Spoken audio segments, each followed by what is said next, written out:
आत्मवंदन masters, नमस्कार। परमहंस योगानंद जी की योगी कथा अमृत, प्रकरण 46, निराहारी योगिनी।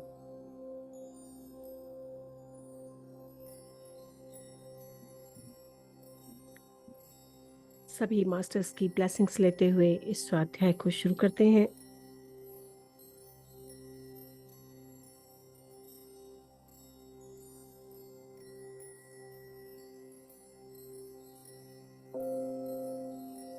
गुरुजी, हम कहाँ जा रहे हैं?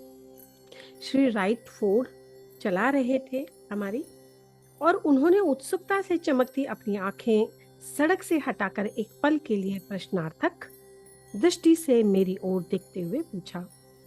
प्राय प्रतिदिन ही यह होता था कि उस दिन बंगाल के किसी ऐसे नए हिस्से की खोज करने का अवसर उन्हें मिलेगा जिसकी उन्हें पहले से जानकारी नहीं होती थी। मैंने भक्ति भाव के साथ उत्तर दिया, ईश्वर ने चाहा तो आज हम संसार का 8वां आश्चर्य देखने जा रहे हैं। एक नारी संत जिसका आहार है केवल हवा। यह तो आश्चर्यों की पुनरावृत्ति है कि तेरेसा नाइमन के बाद, परंतु फिर भी श्री राइट की हंसी में उत्सुकता स्पष्ट झलक रही थी। यहाँ तक कि उन्होंने कार की गति बढ़ा दी और उनकी यात्रा दैनदैनी के लिए अधिक असामान्य सामग्री जो मिलने वाली थी, ये कोई सामान्य पर्यटन नहीं है। रांची विद्यालय को पीछे छोड़कर अभी हम बाहर निकले ही थे कि सूर्य उदय से पहले ही हम निकल पड़े थे।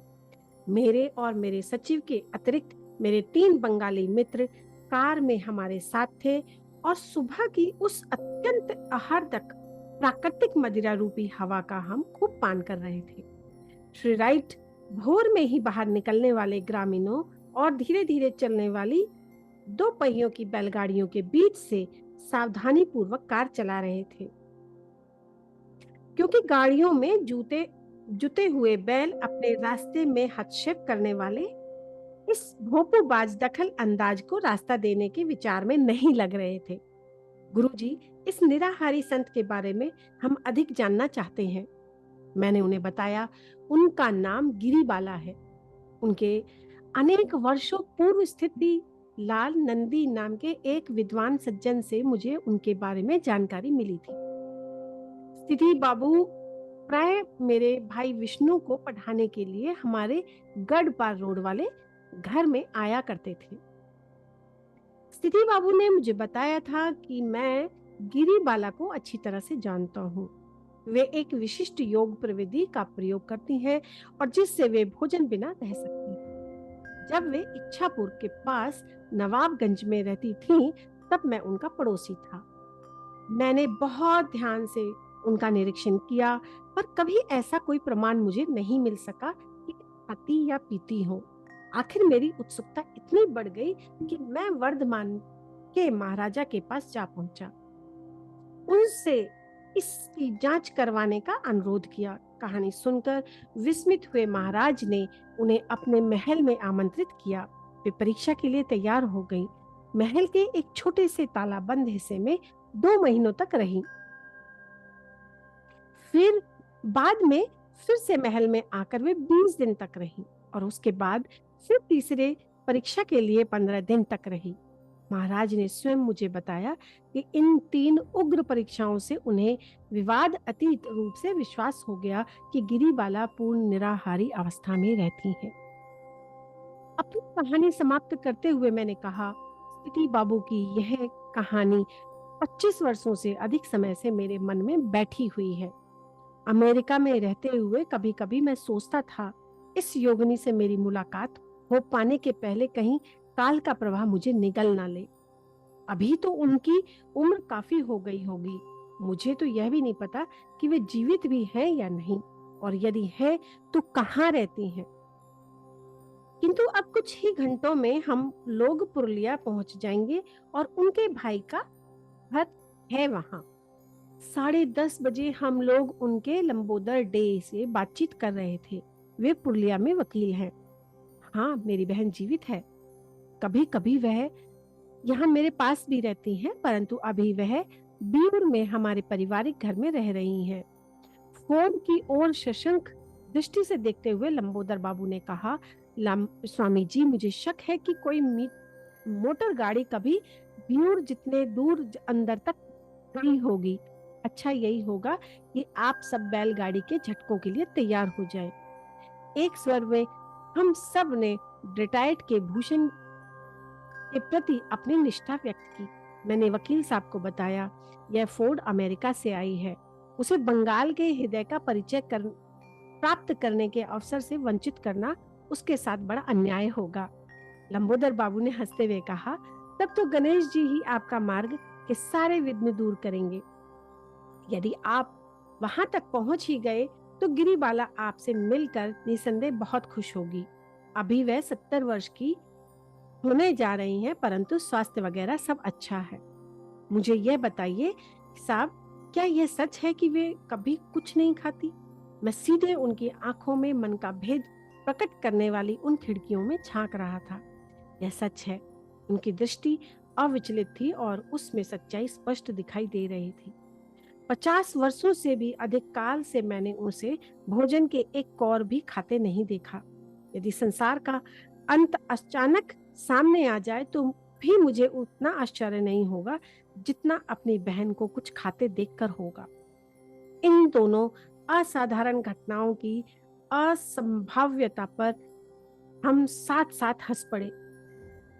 लंबोदर बाबू आगे बताते गए, गिरिबाला ने अपनी योग साधना के लिए कभी निर्जन एकांत की तलाश नहीं की। अपना सारा जीवन उसने परिवार और मित्रों के बीच ही बिताया है। वे सब भी उसकी विलक्षण अवस्था के अभ्यस्त हो चुके हैं।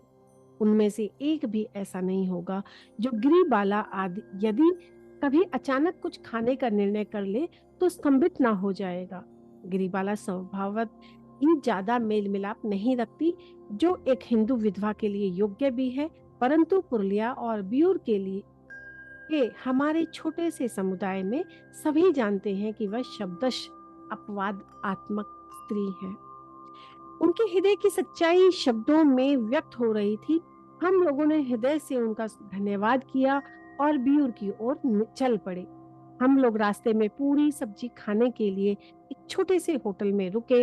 वहां श्री राइट को सरल हिंदू पद्धति के अनुसार हाथ से भोजन करते देखने के लिए गांव के लड़कों की भीड़ जमा हो गई। बहुत भूख लगी होने के कारण हम सभी ने खूब भरपेट खाना खाया। ये अच्छा ही हुआ, क्योंकि हमें उस समय तो पता नहीं था कि वह दिन हमारे लिए कष्ट साध्य सिद्ध होने वाला था।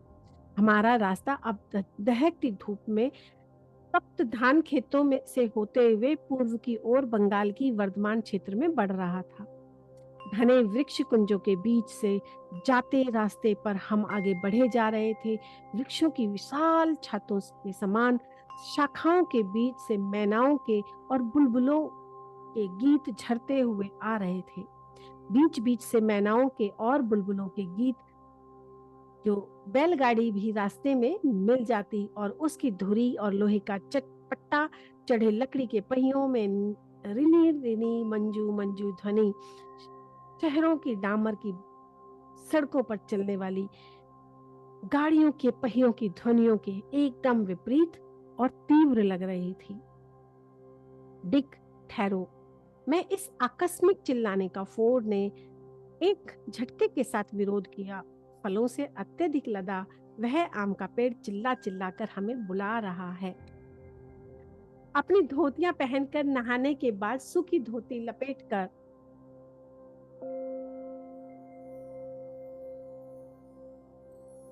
औरतें पीतल के बड़े बड़े गागरों में अपने घर पानी ले जाती हैं और रास्ता हमसे व्यर्थ परिश्रम करवाता है। वह टीले टेकरियों पर से ऊपर नीचे ले जा रहा था। कार में हम उछलते लुढ़कते जा रहे थे। तो मास्टर्स, 1 मिनट का मेडिटेशन।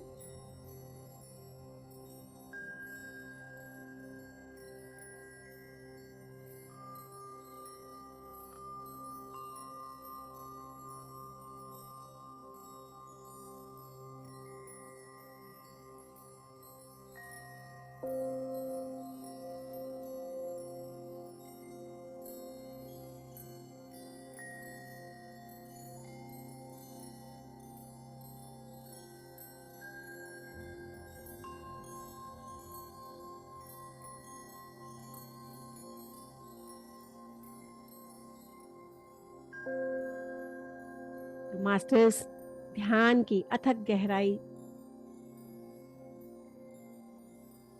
से निकलकर रास्ता हमसे व्यर्थ परिश्रम करवाता हुआ टीले टेकरियों पर से ऊपर नीचे ले जा रहा था। कार में हम उछलते लुढ़कते जा रहे थे। कार कभी एकदम नीचे जाकर छोटे छोटे नदी नालों में से ले जाती, तो कभी उनकी सूखी बालू में से फिसलती खिंचती जाती। एक जगह अपूर्ण पुल के कारण हमें लंबा चक्कर काटकर भी जाना पड़ा और आखिर लगभग 5 बजे हम लोग अपने गंतव्य स्थल ब्यूर के पास पहुंच गए।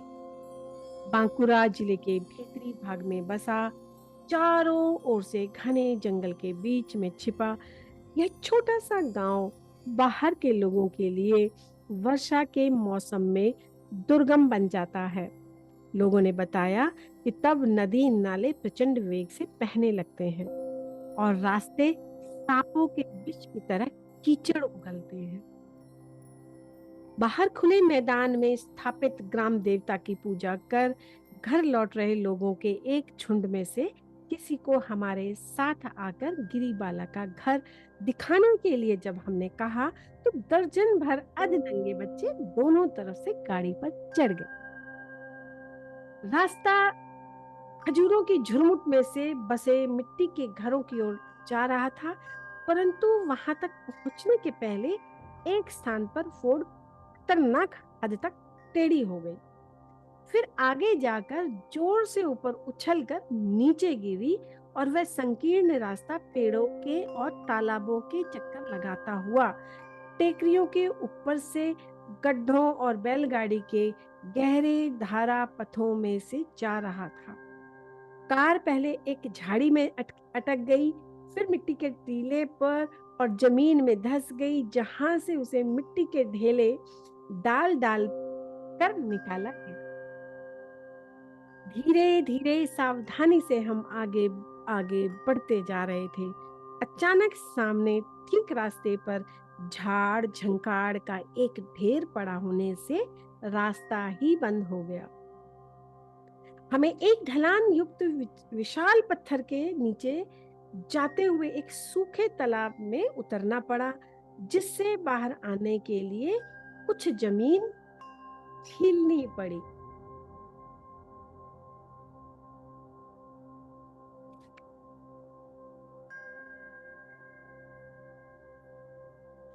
और ढेले हटाने पड़े। बार बार रास्ता ऐसा ही हो जाता था।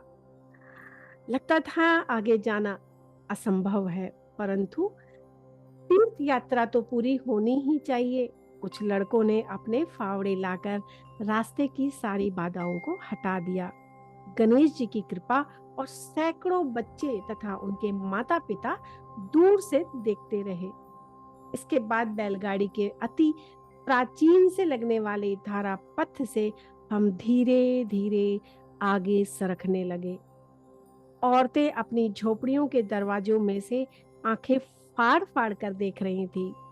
पुरुष कार के साथ साथ और पीछे पीछे चल रहे थे और बच्चे इस शोभा यात्रा की भीड़ को बढ़ाते हुए इधर उधर दौड़ रहे थे। हमारी कार इन रास्तों पर चली आने वाली शायद पहली ही मोटर गाड़ी थी। इस क्षेत्र में बैलगाड़ी संघ ही सर्वशक्तिमान रहा होगा। हमने क्या खलबली मचा दी थी। एक अमेरिकन द्वारा चलाई जा रही फटफट करती कार में बैठकर यह टोली उनकी प्राचीन एकांतता एवं पवित्रता पर आक्रमण करते हुए सीधे उनके अंतरंग एकांत में पहुंच गई थी। एक संकरी गली के सामने हम रुके तो देखा कि गिरिबाला के पैतृक घर से केवल 100 फीट की दूरी पर थे। रास्ते भर इतनी कठिनाइयों से जूझने के बाद और तिस पर यात्रा का अंत इतना बेढब होने के बाद वह घर देखकर हम लक्ष्य पूर्ति के रोमांच से पुलकित हो उठे। हम उस 2 मंजिला ईंट और प्लास्टर के घर की ओर बढ़े। आसपास की मिट्टी की झोपड़ियों पर यह घर पूरी तरह से हावी हो रहा था। घर की मरम्मत हो रही थी। क्योंकि उसके चारों ओर बांस बल्लियों का ढांचा बना हुआ था। तीव्र उत्कंठा के साथ और भीतर से फूट पड़ते आनंद को हृदय में ही दबाए हम उस पावन मूर्ति के दरवाजे के सामने खड़े थे, जिसे प्रभु ने अपने क्षुधा रहित स्पर्श से धन्य कर दिया था। इस अपूर्व दृश्य को निहारते छोटे बड़े निर्वस्त्र और कपड़े पहने सभी ग्रामवासी निरंतर आश्चर्य से मुंह फाड़े हमारे पीछे पीछे चल रहे थे। औरतें थोड़ी दूर दूर रह रही थीं, परंतु उनकी जिज्ञासा स्पष्ट दिखाई दे रही थी। पुरुष और बच्चे तो सब संकोच छोड़कर सीधे हमारे पीछे ही थे। थोड़ी ही देर में एक नाटी सी मूर्ति दृष्टिगोचर हुई। यह थी गिरिबाला। वे फीके सुनहरी से रंग की साड़ी में लिपटी हुई थी और विशिष्ट भारतीय प्रथा के अनुसार घूंघट में से झांकती हुई वे संकुचाती, कुछ झिझकती हुई सामने आई।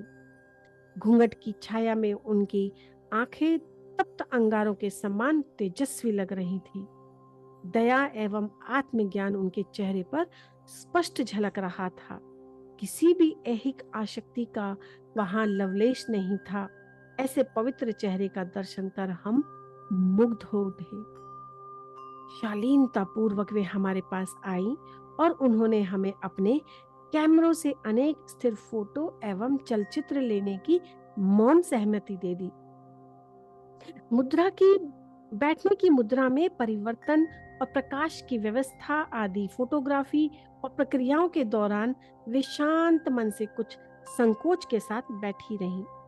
आखिर हमने भावी पीढ़ियों के लिए 50 वर्षों से अधिक समय तक अन्न जल के बिना जीवित रहने वाली संसार की एकमात्र नारी की अनेक फोटो निकाल ही लिए। एकमात्र इसलिए क्योंकि टेरेसा नाइमन 1923 से ही निराहार रह रही है और हमारे सम्मुख जब गिरिबाला खड़ी थी तो उनके चेहरे पर पूर्ण मातृ भाव झलक रहा था। उनका सारा शरीर साड़ी से ढका हुआ था।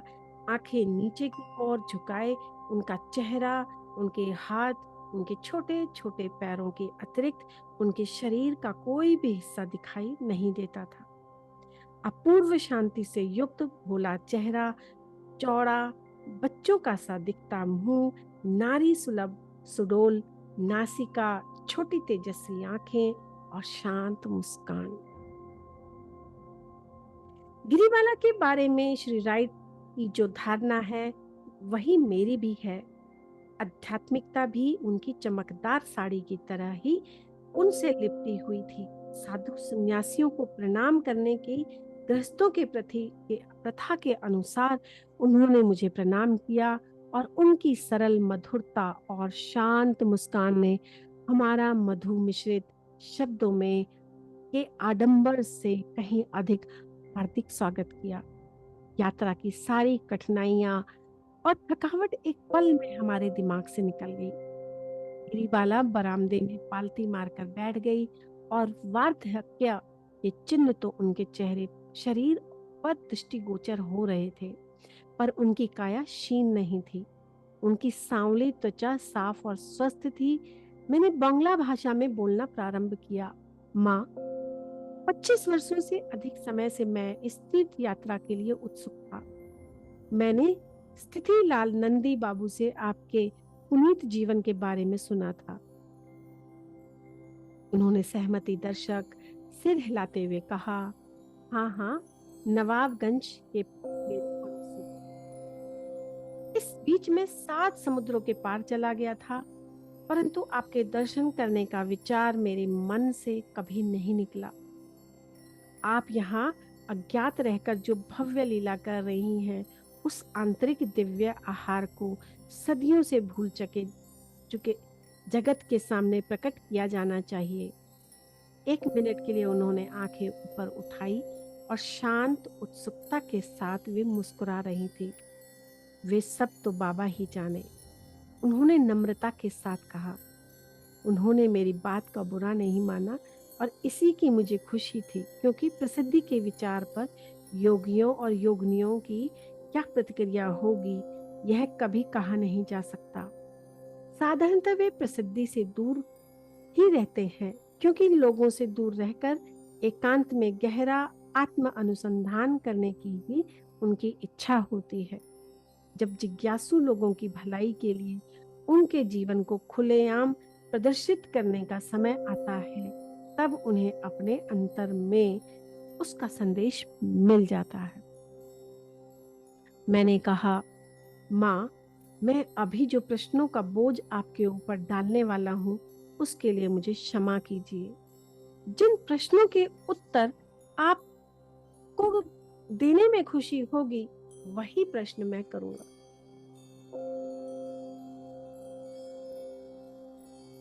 केवल उन्हीं प्रश्नों का उत्तर दीजिएगा। आपके मौन को भी मैं समझ सकता हूँ। उन्होंने बड़ी ही विनम्रता और मधुरता के साथ अपने हाथ फैलाते हुए कहा, जहां तक मुझ जैसी अकिंचन स्त्री प्रश्नों के ठीक उत्तर दे सकती है, मुझे सब प्रश्नों के उत्तर देने में खुशी ही होगी। नहीं नहीं, अकिंचन नहीं। मैंने अपने हृदय की गहराई से इस बात का विरोध किया। आप एक महान आत्मा हैं। मैं तो सबकी विनम्र सेविका हूँ। फिर उन्होंने अत्यंत मधुरता के साथ कहा, मुझे खाना बनाने में और लोगों को खिलाने में आनंद आता है। मेरे मन में विचार आया कि एक निराहारी संत के लिए यह बड़ा विचित्र शौक है। माँ, मुझे अब आपने अपने मुंह से बताइए, क्या आप सचमुच निराहार रहती हैं? हाँ, यह सच है। कुछ देर के लिए वे चुप हो गईं और उन्होंने आगे जो बताया उससे स्पष्ट हो गया कि वे मन में गणित कर रही थी। 12 वर्ष 4 माह की आयु से लेकर अब मेरी 68 वर्ष की आयु तक 56 वर्ष से अधिक समय से मैंने कुछ भी खाया या पिया नहीं है। क्या आपको कभी खाने की इच्छा भी नहीं होती? यदि मुझे खाने की इच्छा होती तो मुझे खाना ही पड़ता। अत्यंत सरलता से, परंतु उतनी ही शालीनता के साथ उन्होंने उस स्वयं सिद्ध सत्य का उच्चारण किया, जो दिन में 3 बार भोजन की कल्पना के ही चारों ओर घूमते रहने वाले संसार को बहुत अच्छी तरह ज्ञात है। परंतु आप कुछ तो अवश्य खाती होंगी। मेरे स्वर में किंचित प्रतिवाद का भाव था। हाँ, अवश्य। मेरा आशय तुरंत उनकी समझ में आ गया और वे मुस्कुरा पड़ी। हवा और सूर्य प्रकाश की सूक्ष्म शक्तियों से तथा मेरु शीर्ष के माध्यम से आपके भी शरीर को नव शक्ति प्रदान करने वाले महाप्राण से आपको पोषण मिलता है।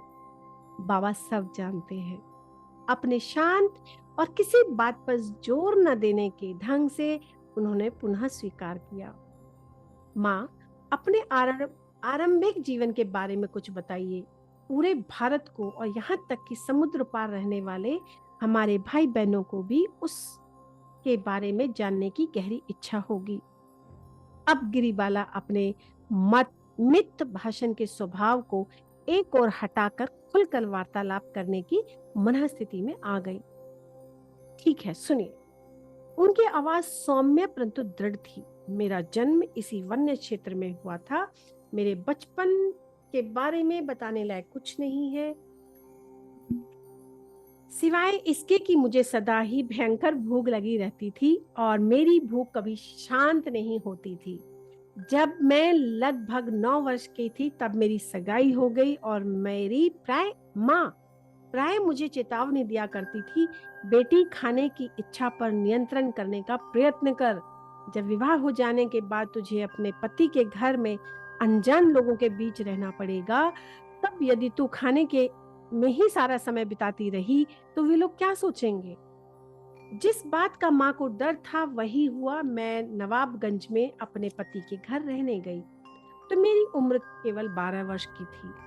तथा खाते रहने की मेरी आदत के कारण मेरी सास सुबह से रात तक दिन भर मुझे लज्जित करती थी, परंतु उनकी उन फटकारों का में वरदान छुपा हुआ था, क्योंकि उनके कारण ही मेरी सुप्त आध्यात्मिक प्रवृत्तियां जाग उठी। और एक दिन सुबह सास ने बहुत ही कठोर वचन कह दिए।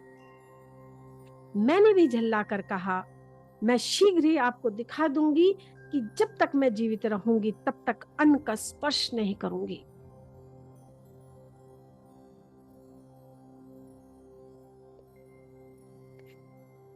मेरी सास ने उपहास करते हुए कहा, अच्छा, तुम अत्यधिक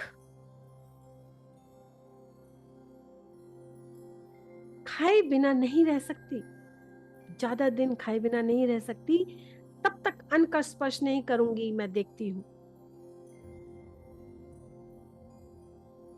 कैसे रहोगी।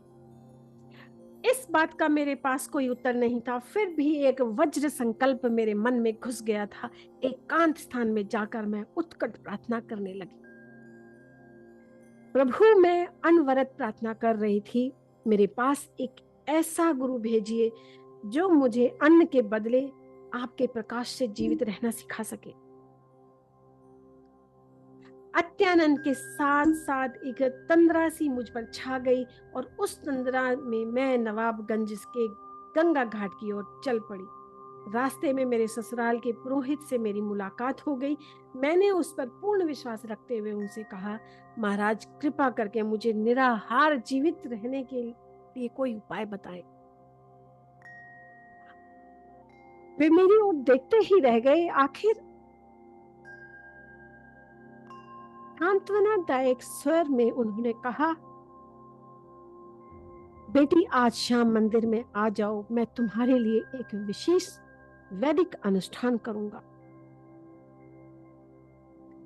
ऐसी अनिश्चित उत्तर से भरी मेरी तृप्ति नहीं हुई और मैं घाट की ओर चलती ही गई। मैं प्रातःकालीन सूर्य की किरणें पानी को भेद कर अंदर तक पहुंच रही थी। मैं गंगा स्नान कर शुद्ध हुई, मानो कोई दीक्षा लेने जा रही हूँ। जैसे ही मैं अपने गीले वस्त्रों में ही गंगा तट से बाहर आने लगी, दिन के उजाले में मेरे गुरुदेव अचानक हवा में से मेरे सामने प्रकट हुए। अत्यंत प्रेम और सहानुभूति भरे स्वर में मेरे गुरुदेव ने कहा, बेटी, मैं ही वह गुरु हूं जिसे भगवान ने तुम्हारी व्याकुल प्रार्थना की पूर्ति के लिए भेजा है। तुम्हारी प्रार्थना के असामान्य स्वरूप का भगवान पर गहरा प्रभाव पड़ा है। आज से तुम सूक्ष्म प्रकाश से ही जीवित रहोगी। तुम्हारे शरीर के अणु परमाणु ब्रह्मांड में व्याप्त अनंत प्रवाह से सीधे नव शक्ति प्राप्त करेंगे। इतना कहकर गिरिबाला चुप हो गई। मैंने श्री राइट की पेंसिल ली और पैड ले ली और इसमें से कुछ बातें उनकी समझ में आने के लिए अंग्रेजी में अनुवाद करके लिख दी। गिरिबाला ने अपनी कहानी आगे शुरू की। उनकी सौम्य मृदु आवाज कठिनाई से भी सुनाई दे रही थी। घाट निर्जन था, परंतु फिर भी मेरे गुरुदेव ने हमारे चारों ओर एक संरक्षक प्रकाश का वलय निर्माण कर दिया, ताकि नहाने के लिए देर से आने वाले इक्के दुक्के लोग भी हमारे विधि संस्कार में बाधा ना डाल सके। फिर उन्होंने मुझे एक ऐसी क्रिया प्रविधि की दीक्षा दी जो शरीर को मर्त्य लोगों की स्थूल अन्न पर निर्भरता से मुक्त कर देती है। उस प्रविधि में एक मंत्र है और श्वास का एक ऐसा व्यायाम है जो साधारण मनुष्य के लिए करना कुछ ज्यादा ही कठिन है। और इसमें ना कोई जादू है, ना दवाई है, क्रिया के अतिरिक्त कुछ भी नहीं है। आपकी किसी साड़ी का एक आध टुकड़ा, थोड़े ही समय में वे बनारसी सिल्क का एक टुकड़ा ले आईं और उसे अपने हाथ में रखकर आगे बढ़ाते हुए अचानक मुझे साष्टांग प्रणाम करने लगी। भक्ति और आदर से भरकर मैंने कहा, माँ, मुझे ही अपने पवित्र चरणों का स्पर्श करने दो। मास्टर्स, प्रकरण 46 समाप्त। निराहारी योगिनी माँ के साथ कनेक्ट होकर जो भी हमने सीखा, हम बाबा जी की एनर्जी से जो कनेक्ट होकर हमने जो लिया, धन्यवाद, धन्यवाद, धन्यवाद। हमें सहर्ष स्वीकार है, सहर्ष स्वीकार है। जय हो प्रभु, जय हो। Thank you, thank you, thank you. सभी मास्टर्स का बहुत बहुत धन्यवाद।